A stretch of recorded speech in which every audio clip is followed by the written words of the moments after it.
જય શ્રી કૃષ્ણ. કેમ છો બાળકો? મજામાં છો ને? સરસ. બાળકો, આજે આપણે ધોરણ 5 અને વિષય ગુજરાતીમાં આગળ અભ્યાસ કરીશું. તો બધા તૈયાર છો ને? સરસ. બાળ મિત્રો, તમારા બધા જ પાસે પાઠ્યપુસ્તક તો છે જ. તો ચાલો આજે આપણે પાઠ 10 નામ શું છે જુઓ, ભૂલની સજા. હવે ભૂલની સજા પાઠનું નામ શું છે? ભૂલની સજા છે.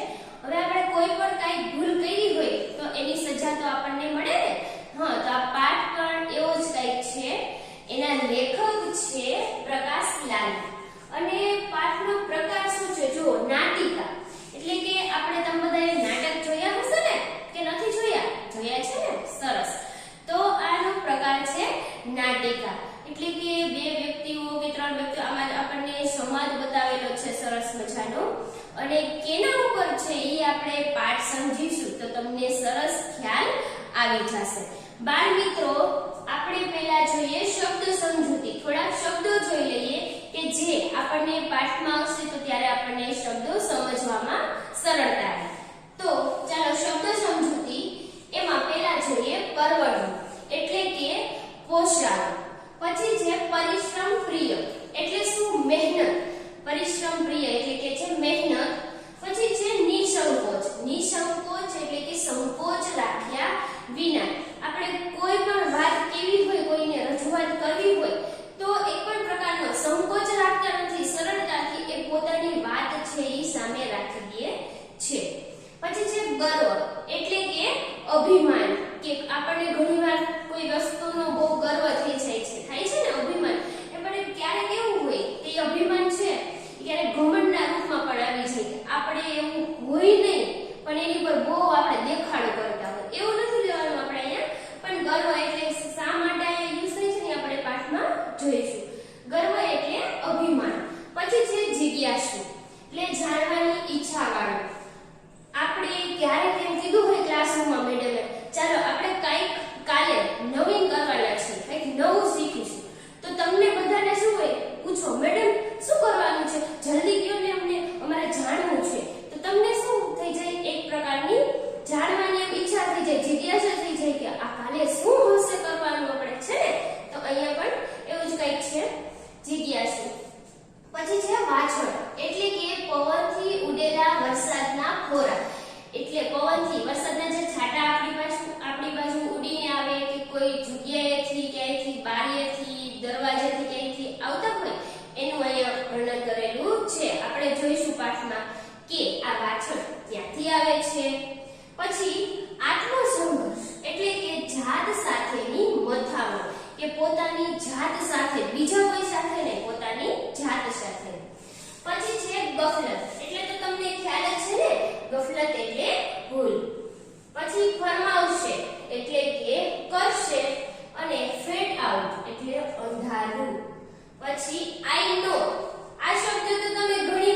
છે. એમનાથી એક બુક છે, પુસ્તક છે, એ પલળી ગઈ હોય છે. એની અહીંયા છે ઈ પ્રસંગનું અહીંયા વર્ણન કરેલું છે. જો બાળ મિત્રો, આ જે પ્રસંગ છે ને એ દ્રશ્ય 1, દ્રશ્ય 2 અને દ્રશ્ય 3 એવી રીતે રજૂ કરવામાં આવ્યો છે. તો આપણે અહીંયા અત્યારે આપણે જોઈશું પહેલા દ્રશ્ય 1. તો હવે એમાં પહેલા સ્થળ આપેલું છે. જો નાટિકા છે, હવે કોઈ સ્થળ તો હશે ને કે જ્યાં આ પ્રસંગ બનેલો હશે. તો અહીંયા એક સ્થળ આપેલું છે. સ્થળ કયું છે? જો શાળાનો ટીચર્સ રૂમ, આપણે કહીએ ને સ્ટાફ રૂમ. હા, અહીંયા શાળાનો ટીચર્સ રૂમ અને અંદર 2-3 શિક્ષકો બેસેલા હોય છે અને જે વાતો અને લખે છે કે વગેરે એનું જે કામ હોય છે એ કરી રહ્યા છે. તો બાળકો છે એ આ વિદ્યાર્થીઓ છે એટલે કે અબ્રાહમ લિંકન છે એ પ્રવેશતા એટલે કે એ દરવાજે એના સ્ટાફ રૂમ હોય છે એમાં અંદર જાય છે અને લિંકન છે એ સરને કહે છે. શું કે પહેલા તો એ કહો છો તમે કોઈ પણ ક્લાસરૂમ છે કે સ્ટાફ રૂમમાં જાવ તો કઈ પરમિશન લ્યો ને. શું કયો? હા, એ કે છે મે આઈ કમ ઇન સર.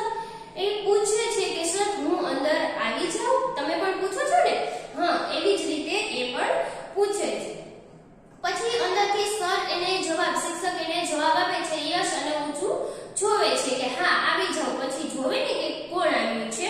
ત્યાં એ કહે છે અરે લિંકન, તું અહીંયા આવ્યો છો એમ બોલ. કેમ, કેવો ચાલે છે તારો અભ્યાસ? એને પૂછે છે કે લે તું આવ્યો છો, તારો અભ્યાસ છે ઈ કેવો ચાલી રહ્યો છે? પછી લિંકન છે ઈ કહે છે કે મહેનત કરું છું. ઈ કે હું મહેનત તો ઘણી કરું છું, વળી આપનું માર્ગદર્શન પણ મને મળે છે.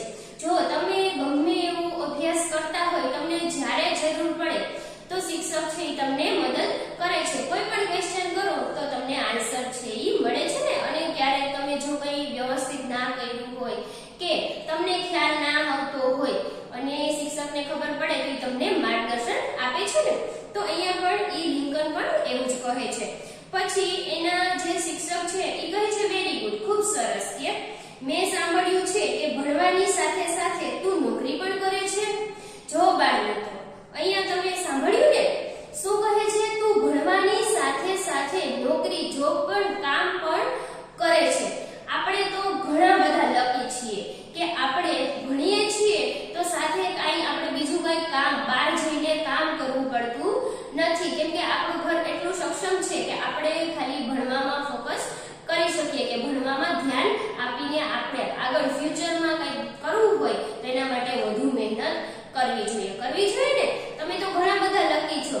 તો હવે મહેનત ના કરતા હોય કે ઓછી કરતા હોય તો વધારી દેવાની છે કે તમને દરરોજનું દરરોજ શું થઈ જાય? યાદ રહી જવું જોઈએ. કરશો ને બાળ મિત્રો? હા. તો અહીંયા લિંકન શું કહે છે કે હા હું ભણવાની સાથે સાથે જોબ, નોકરી પણ કરું છું. તો લિંકન એને પછી શું કહે છે કે શિક્ષકે પૂછ્યું એને કે તારા મા-બાપ એટલે કે તારા મમ્મી પપ્પા એમ પૂછે છે. ત્યાં લિંકન પાછો જવાબ આપે છે કે તેઓને મારા શિક્ષણનો ખર્ચ પરવડે તેમ નથી, એટલે હું પોતે જ. ઈ શું કહે છે કે મારા માતા પિતાને મારો અભ્યાસનો, શિક્ષણનો, આ ભણવાનો જે ખર્ચો છે એમને પોષી શકે એમ નથી, કે એમની પાસે એટલું છે નહીં કે મને ભણાવી શકે, એટલે હું જાતે જ એનો ખર્ચ છે એ શું કરું છું? ઉઠાવી લઉં છું. તો શિક્ષક છે એટલું કહે છે ને ત્યાં સમજી ગયા, કેમ કે આખું બોલી શકતો લિંકન નથી. ત્યારબાદ શિક્ષક સમજી જાય છે અને કહે છે હા તારા જેવો પરિશ્રમ પ્રિય વિદ્યાર્થી માટે મને ગર્વ છે. પરિશ્રમ પ્રિય એટલે કે મહેનતુ વિદ્યાર્થી છે તારા માટે મને ગર્વ છે. એટલે શું કહે છે? ગર્વ એટલે અભિમાન છે કે તું એટલું બધું વિચારે છે અને આટલું સારું કામ કરે છે. એટલે કે મને તારા જેવા વિદ્યાર્થી પર, પરિશ્રમ પ્રિય વિદ્યાર્થી પર ગર્વ છે. તો લિંકન પછી કહે છે થેન્ક યુ સર. ઈ કે મારે, ઈ એમ કે છે થેન્ક યુ સર કહીને ઈ મારે એટલું બોલે છે, પછી અચકાય છે. એને એમ સંકોચ થાય છે કે કેવું શું કહું એમ. તા શિક્ષક કહે છે નિસંકોચ જે કંઈ કહેવું હોય એ કહી દે. એટલે કે છે સંકોચ રાખ્યા વગર મને તું કહી શકે છે, કહી દે તારે જે કહેવું હોય તે. ત્યાં લિંકન છે ઈ કહે છે કે લિંકન કે આપે ક્લાસમાં ગઈકાલે જે પાઠ શીખવ્યો હતો તેના વિશે મારે વધુ જાણવાની ચોપડી જો આપની પાસે હોય અને મને વાંચવા એટલું કહે છે, તા સર શું કહે છે, હસીને એને આપી દે છે, આપીશ એમ કહે છે. તા સર સમજી જાય છે કે મારે મેં જે આને ગઈકાલે શીખવેલું હતું એના વિશે લિંકને શું કરવું છે, વધુ ઊંડાણપૂર્વક એને સમજવું છે, જાણવું છે. એની ઈચ્છા છે કે જાણવાની હજી આમાં શું આવી શકે છે, એના આગળમાં શું હશે, એવું બધું એને જાણવું હોય છે. તા સર હસે છે અને કહે છે કે હા મારી પાસે છે, હું તને આપીશ. તારા જેવા જિજ્ઞાસુ વિદ્યાર્થીને પુસ્તક આપીને મને આનંદ થશે. જિજ્ઞાસુ એટલે શું કહે છે, કંઈક નવું જાણવાની ઈચ્છા હોવી. જો શું છે, જાણવાની ઈચ્છા વાળું. તો એને નવું જાણવું હોય છે. તો સર એને ઊભા થઈને એના શિક્ષક છે ઈ બુક છે ઈ બીજી ખાનામાંથી કાઢીને એને આપે છે. ત્યાં લિંકન સરનો આભાર માને છે અને કહે છે કે હું 2-3 દિવસમાં જ આપની આ ચોપડી છે ઈ પાછી આપી દઈશ. તો શિક્ષક કહે છે ઉતાવળ નથી મારે કઈ, કે તું નિરાતે વાંચીને પછી પાછી આપજે, કે તું નિરાતે આ બુક છે સરસ વાંચી લેજે, સમજીને પછી મને આપજે. તો લિંકન ઊભો થઈને પછી ત્યાંથી જાય છે અને કહે છે thank you sir, thank you, આભાર સર. શિક્ષકનો આભાર માનીને એ ત્યાંથી જાય છે. પછી શિક્ષક શું કહે છે કે ઈ કહે છે ખૂબ પ્રગતિ કર બેટા, કે તું ખૂબ જ પ્રગતિ કર, એવો આશીષ આપે છે. અને લિંકન ઊભો થતા કહે છે ઓકે સર બાય, કે ચાલો સર હવે હું જાઉં છું. તા સર એને કહે છે કે યસ આવજો. હવે લિંકન ત્યાંથી વયો જાય છે. પુસ્તક આપી દે છે એને. જો કેટલું બધું એને પાઠ સમજાવ્યો છે તો એના રિલેટેડ વાંચવાનું પણ, એટલે કે એના સંદર્ભમાં વાંચવાની બીજી બુક પણ લઈને એ ત્યાંથી જાય છે. જોયું ને બાળ મિત્રો, ઘણું બધું આપણે કોઈ પણ વસ્તુ, કોઈ પાઠ હોય એને સમજવા માટે એના સંદર્ભ સાહિત્ય કે એને લગતી બીજી બધી બુકો પણ હોય છે. જો આપણને ઈચ્છા હોય તો આપણે ક્યાંય પરથી આપણે એને શું કરી શકીએ, મેળવીને આપણું નોલેજ છે ઈ વધારી શકીએ અને નવું જાણી પણ શકીએ. હવે શું થાય છે, અહીંયા આપણું દ્રશ્ય 1 છે ઈ પૂર્ણ થાય છે. હવે દ્રશ્ય 2 ચાલુ થાય છે. જો એમાં શું થાય છે કે અબ્રાહમ લિંકનનું ગરીબ સ્થિતિનું ઘર હોય છે. રાતનો સમય, ઘડિયાળનો ટીક ટીક અવાજ, લિંકન સૂતા શિક્ષકે આપેલ પુસ્તક વાંચે છે. હવે રાત્રિનો સમય હોય છે અને લિંકન છે એ સૂતા શિક્ષકે જે આપેલું પુસ્તક હતું એ વાંચતો હોય છે. તો એ વાંચતા એને ઊંઘ આવી જાય છે. તો એ પુસ્તક વાંચતો હોય એને ઊંઘ આવી જાય છે અને પુસ્તક છે એ છાતી પર પડેલું હોય છે અને એ જ્યારે પડખું ફરે છે ત્યારે એ પુસ્તક બીજી તરફ પડી જાય છે અને સંગીત શું વાગે છે, સંગીતની મોર્નિંગ ટ્યુન, કે લિંકનની આંખ અચાનક ખુલી જાય છે. હવે રાત્રિનો સમય હોય છે, એ પુસ્તક વાંચી રહ્યો હોય છે. પુસ્તક વાંચતા એને નીંદર આવી જાય છે. પછી પુસ્તક બીજી તરફ પડી જાય છે. તો સવારનો જ્યારે અલાર્મ વાગે છે ને તો ત્યારે લિંકનની આંખ છે ઈ ખુલે છે. બાળકો તમે કહી શકશો કે હવે આગળ શું થયું હશે? પુસ્તક અત્યારે નથી વાંચવી. મેં પહેલા જ કીધું હતું કે આપણે આગળનો પાઠ છે એ વાંચતું રહેવું જોઈએ. શા માટે? જેથી કરીને પાઠમાં આગળ શું આવવાનું છે એ આપણને ખબર પડી જાય. આપણે શબ્દ સમજૂતી જોઈને એમાં કંઈક જોયું હતું, બારી વાટે, પછી શું હતું, જો વરસાદના કંઈક છાંટા, એવું કંઈક હતું ને પાછળ. કઈ અંદાજો છે શું થયું હશે? અને આપણે આગળ પણ જોયું કે આ પ્રસંગ છે એ શાનો છે? પુસ્તક પલળવાનો. તો હવે એ પુસ્તક કંઈક પલળી ગઈ હશે ને. તો જો લિંકન જોવે છે સવારે, સવાર પડી ગઈ, પુસ્તક વાંચતા મને ક્યારે ઊંઘ આવી ગઈ એ તો મને ખબર જ ના રહી. પછી આમ તેમ જોવે છે કે શું જોગતો હશે, એની પુસ્તક એ જોવે છે. ચોપડી ક્યાં ગઈ? ત્યાં એ ખાટલામાં જ્યાં બધે આજુબાજુ ગોતે છે તો છેવટે એને પુસ્તક છે નીચે પડી ગઈ હતી. તો ભીત તરફ, નીચેની તરફ એને શું મળે છે, પુસ્તક. અને કહે છે ચોપડી તો પલળી ગઈ, કે તદ્દન કે ખરાબ થઈ ગઈ છે. એ જોવે છે કે આ ચોપડી છે, પુસ્તક છે એ તો સાવ પલળી ગઈ છે, સાવ ખરાબ થઈ ગઈ છે. કે હવે કે અને પછી આજુબાજુ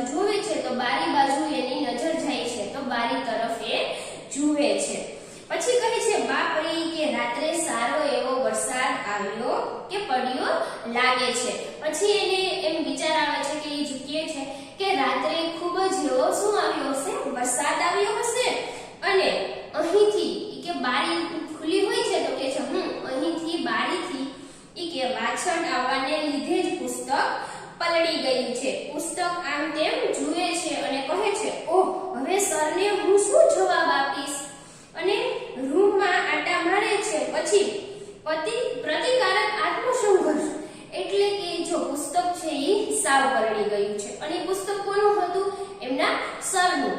અને એ જોવે છે કે છે આ પુસ્તક તો તદ્દન પલળી ગયું છે, સાવ પલળી ગયું છે. અને આત્મસંઘર્ષ જો એટલે શું થાય, જાત સાથેની મથામણ.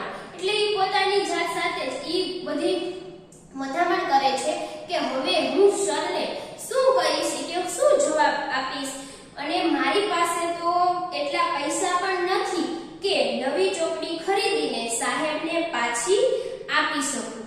શું કરવું એ વિચારવા લાગે છે. ઘણા બધા પ્રશ્નો થાય છે કે મારી પાસે એને પાછા આ પુસ્તક છે એ નવી ખરીદવા જેટલા પૈસા નથી. હવે હું શું કરીશ, કે સરને શું જવાબ આપીશ, એવું એ કહે છે. પછી વિચારે છે જૂઠું બોલું, સરને જઈને એમ કહી શકું કે પુસ્તક કોઈ ચોરી ગયું છે. ના, એના કરતા એમ કહીશ કે રસ્તામાં પડી ગયું. ના, અસત્ય હું ના બોલી શકું. એ કે છે અસત્ય હું ના બોલી શકું, સત્ય મારે જ બોલવું જોઈએ. એ કે છે અસત્ય મારે ન જ બોલવું જોઈએ, મારે સત્ય જ બોલવું જોઈએ. એ વિચારે છે, ઘણા બધા પ્રશ્નો થાય છે એને કે હું શું કહું સરને, પુસ્તક કોઈ ચોરી ગયું છે, પુસ્તક રસ્તામાં પડી ગયું છે. પણ એ કહે છે નહીં, મારે અસત્ય બોલવું જોઈએ નહીં. તો કરવું શું કરવું જોઈએ, મારે શું કહેવું જોઈએ મારે મારા શિક્ષકને. ખૂબ વિચાર કરે છે, ઘણો બધો મનમાં વિચાર કરે છે કે મારે સરને શું કહેવું. શા માટે વિચારે છે, એની એક ગફલત, એક ભૂલ થઈ ગઈ છે. પુસ્તક નીચે પડી ગયું અને બારીના લીધે ને બારી ખુલ્લી હતી એટલા માટે બહારથી જે વરસાદ આવતો હતો, વરસાદની વાછળથી એ પુસ્તક છે એ પલળી જાય છે. અને એ વિચારતો હોય છે અને એમાં પછી એક પાકો એ નિર્ણય લે છે. કે રાઈટ, હવે કે મારે આ જ નિર્ણય યોગ્ય છે, ફક્ત આ જ નિર્ણય. સાહેબ મને જે કઈ સજા ફરમાવશે તે હું ભોગવીશ, પણ જૂઠું તો હું નહીં જ બોલું.